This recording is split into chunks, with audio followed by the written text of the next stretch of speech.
آیت نمبر 81 قالوا انہوں نے کہا، فرشتوں نے کہا، یا لوط اے لوط، انا بے شک ہم رسول ربک تیرے رب کی طرف سے بھیجے ہوئے ہیں، لن یصلوا ہرگز نہیں پہنچ سکیں گے، الیک تیری طرف، فاسری فاک میں پس یا تو اسری آگے بابی آگی بابی تو میں نے ہوگا تو لے چل، تو لے چل اہلی کا اپنے گھر والوں کو، کاف اپنے اہل گھر والے، تو لے چل اپنے گھر والوں کو، بقطع من اللیل رات کے کسی حصے میں، قطع حصہ، با کا معنی ہوگا میں، رات کے کسی حصے میں، ولا اور نہ یلتفت مڑ کر دیکھے، منکم تم میں سے احدن کوئی بھی، الا امرأتک سوائے تیری وائف کے، انہو بے شک بات یہ ہے، ضمیر شان، بے شک بات یہ ہے کہ مصیبہا اس کو پہنچنے والا ہے، ما اصابہم جو ان کو پہنچے گا، ما جو اصابہ پہنچے گا، ہم ان کو، کن کو، قوم کو، انہ بے شک موعدہم ان کے وعدے کا وقت، موعد وعدے کا وقت، الصبح صبح ہے، الیس الصبح کیا صبح نہیں ہے، بقریب قریب، با زیادہ ہے تاکید کے لیے، کیا صبح ہرگز قریب نہیں ہے، کیا صبح بالکل قریب نہیں ہے۔ جب فرشتوں نے دیکھا کہ لوط علیہ السلام تو بے بس ہو چکے، اور کچھ اہل تفسیر نے لکھا ہے کہ چند ایک لوگوں نے ان کے گال میں چھلانگیں بھی لگا دی، تو پھر کیا ہوا، وَلَقَدْ رَاوَدُوهُ عَنْ ضَيْفِهِ فَطَمَسْنَا أَعْيُنَهُمْ فَذُوقُوا عَذَابِي وَنُذُرْ، سورہ قمر۔ اللہ تعالیٰ کہتے ہیں کہ پھر ہم نے ان کی آنکھیں مٹا ڈالی، فرشتوں نے اپنا وار کیا، حملہ کیا، ان کی بینائیاں ختم ہو گئی، یہی محسوس ہوتا ہے۔ اور پھر بتا دیا گیا کہ اب اللہ کا عذاب آنے والا ہے، بس لوط علیہ السلام کو مہلت دی گئی اور ان کو تسلی بھی دی گئی کہ آپ پریشان نہ ہوں، یہ آپ تک پہنچ نہیں سکیں گے، بری نیت سے آپ تک پہنچ نہیں سکیں گے، بس آپ نے کرنا ہے کہ آج رات کے کسی حصے میں آپ اپنے گھر والوں کو لے کر نکل جائیں، اور جو لوگ آپ کے ساتھ نکلیں گے ان میں سے کوئی پیچھے مڑ کر نہ دیکھے۔ یہاں پہ تذکرہ صرف ان کے گھر والوں کا ہے، اہل ایمان کا نہیں ہے، پتہ چلا کہ ان کے اوپر کوئی بھی ایمان لانے والا نہیں تھا اپنے گھر والوں کے علاوہ۔ فرمایا تم میں سے کوئی بھی مڑ کر نہ دیکھے سوائے تیری بیوی کے۔ اچھا، سوائے تیری بیوی کے، اس کی تفسیر دو طرح کی گئی ہے۔ ایک یہ ہے کہ آپ اپنے فَأَسْرِ بِأَهْلِكَ إِلَّا امْرَأَتَكَ، آپ اپنے گھر والوں کو لے کر چلے لیکن بیوی کو لے کر نہیں جانا۔ دوسری تفسیر یہ کی گئی ہے کہ وَلَا يَلْتَفِتْ مِنكُمْ أَحَدٌ إِلَّا امْرَأَتَكَ، تم میں سے کوئی مڑ کر نہ دیکھے سوائے تیری بیوی کے، وہ دیکھے گی۔ ٹھیک ہو گیا؟ دو تفسیریں ہیں، اور زیادہ جو مضبوط تفسیر ہے وہ پہلی ہے، آپ اپنے گھر والوں کو لے کر چلے سوائے اپنی بیوی کے، اس کو لے کر نہیں جانا۔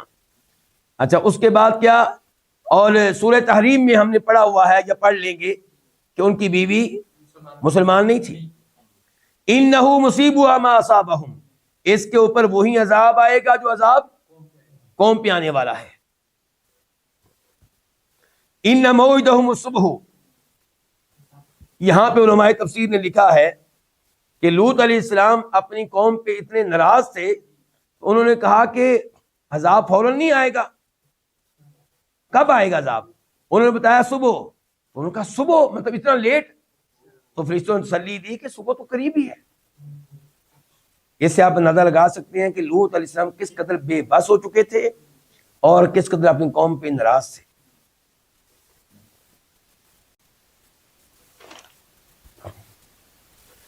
آیت نمبر 82 اللہ تعالی ہم سب کو اپنے عذاب سے محفوظ رکھے، دنیا کے عذاب سے بھی، آخرت کے عذاب سے بھی۔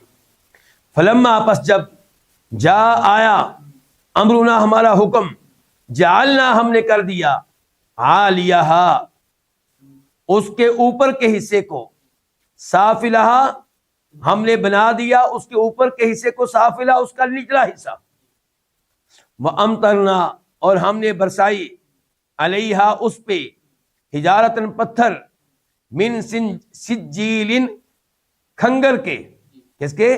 کھنگر کے. منضود طے بطے. اگلی آیت بھی پڑھ لیں پھر تفسیر ایک ساتھ کرتے ہیں. مسومتن جن پہ نشان لگائے گئے تھے، مسومتن نشان لگائے ہوئے، نشان زدہ، عند ربک تیرے رب کے پاس، وما اور نہیں ہے، ہیا یہ، من الظالمین ان ظالموں سے، ببعید کوئی زیادہ دور، بعید دور، اور با جو ہے بعید کے اوپر جو ایک با ہے یہ زائدہ ہے، یعنی کہ یہ ظالموں سے ہرگز بعید نہیں ہے، ہرگز دور نہیں ہے. اب ان دو آیتوں کی تفسیر کیا ہے کہ جب ہمارا حکم آیا عذاب کا، ان کو ہلاک کرنے کا، تو ہم نے ان کی بستی کے اوپر کے حصے کو کیا کر دیا؟ نیچے کر دیا، الٹا دیا. کیا کر دیا؟ اس کو الٹا دیا. اور پھر ہم نے ان کے اوپر پتھر برسائے. پتھر کون سے؟ کھنگر کے. یعنی کھنگر سے مراد یہ ہے کہ وہ مٹی اور آگ سے تیار، مٹی اور آگ سے تیار، یعنی کہ مٹی کو آگ میں پکایا گیا. منضود یہ صفت ہے سجیل کی کہ یہ کھنگر طے بطے تھے.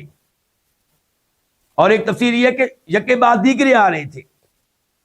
مسومتن یہ صفت ہے حجارہ کی کہ یہ پتھر ایسے تھے کہ جن کے اوپر نشان لگے ہوئے تھے، جس سے پتا چلتا تھا کہ پتھر نے کس کو جا کے نشانہ بنانا ہے. اللہ کی طرف سے نشان لگائے ہوئے تھے. کس کی طرف سے؟ عند ربک، اللہ کی طرف سے. آخر میں اللہ نے کہا کہ وما ہیا، اور یہ بستی، پیچھے بھی جعلنا عالیہا، لوط علیہ السلام کی بستی کا اوپر کا حصہ سافلہ، ان کی بستی کا نچلا حصہ کر دیا. وامطرنا علیہا، اور ان کی بستی پہ ہم نے برسائے پتھر. اور یہاں پہ یہ کہ وما ہیا، اور یہ بستی، یہ گھر، دیار، لوط علیہ السلام کے قوم کے دیار، ان کے گھر، ان ظالموں سے، مکہ والوں سے بعید، ان کو زیادہ دور تو نہیں ہے، ان کے قریب ہیں، گزرتے ہیں وہاں کے دائیں بائیں سے، پھر بھی عبرت حاصل نہیں کرتے یہ. تو اس شکل میں ہم ظالمین کا ترجمہ کیا کریں گے؟ یہ ظالم، اور ان کے گھر ان ظالموں سے بعید دور نہیں ہے. اور دوسری تفسیر یہ ہو سکتی ہے ظالمین سے مراد سارے ظالم، کسی بھی زمانے کے ہوں، کسی بھی جگہ رہنے والے ہوں. تو پھر مراد ہوگا کہ ظالموں سے اللہ کا یہ عذاب کوئی دور نہیں ہے، اللہ کا عذاب قریب ہے، دور نہیں ہے.